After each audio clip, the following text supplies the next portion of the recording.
warahmatullahi wabarakatuh. Waalaikumsalam warahmatullahi wabarakatuh.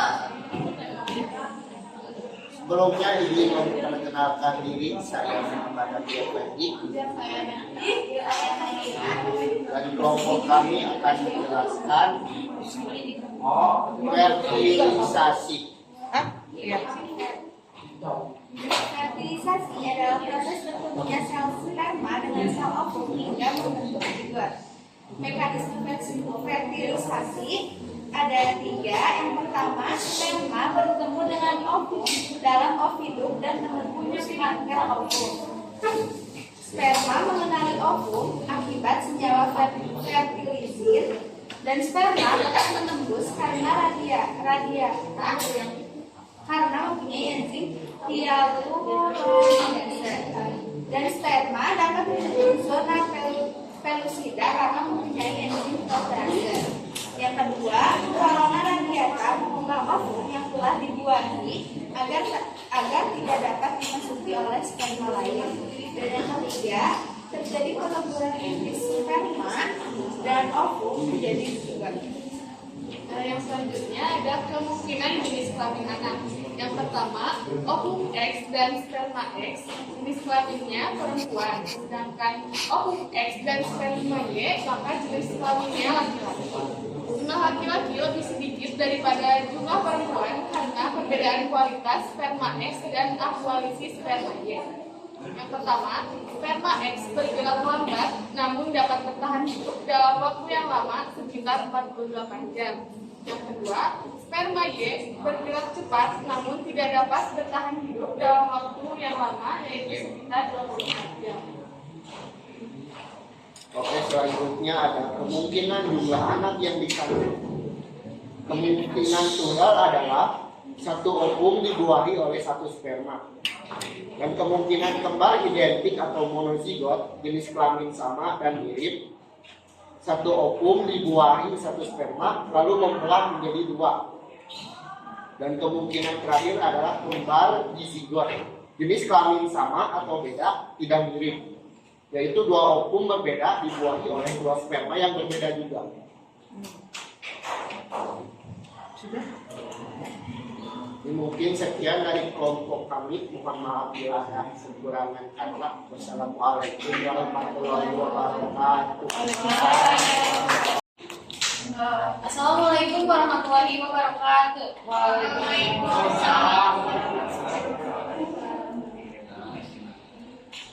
Kami dari kelompok 6.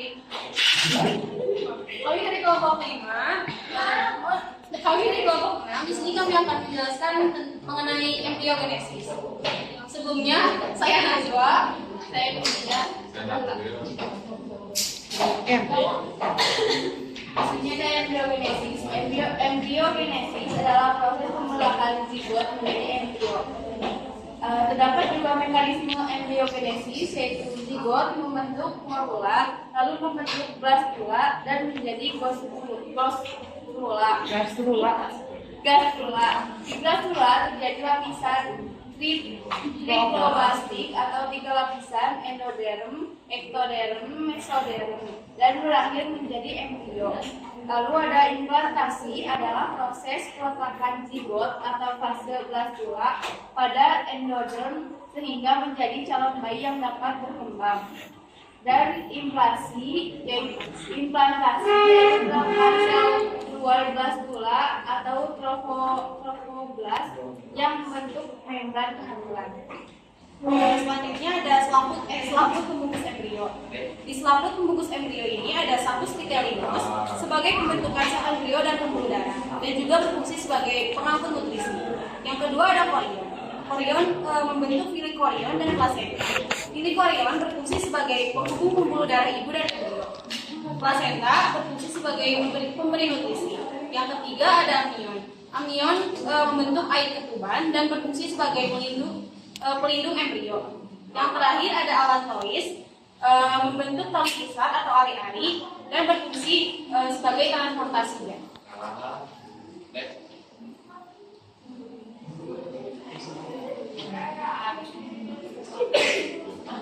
organesis adalah proses pembentukan organ-organ dari embrio. Lapisan embrio ini akan berkembang menjadi satu ektoderm, berkembang menjadi epidermis, kulit dan derivatnya sistem saraf, sistem buka, sistem sendi dan sistem tulang. Ektoderm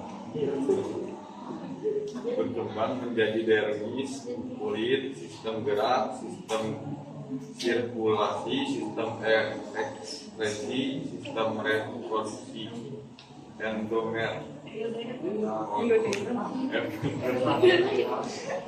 Berkembang menjadi sistem pencernaan, sistem pernapasan, sistem kelenjar timus, kelenjar tiroid dan saluran lain. Ya, dari saya. Assalamualaikum warahmatullahi wabarakatuh. Waalaikumsalam.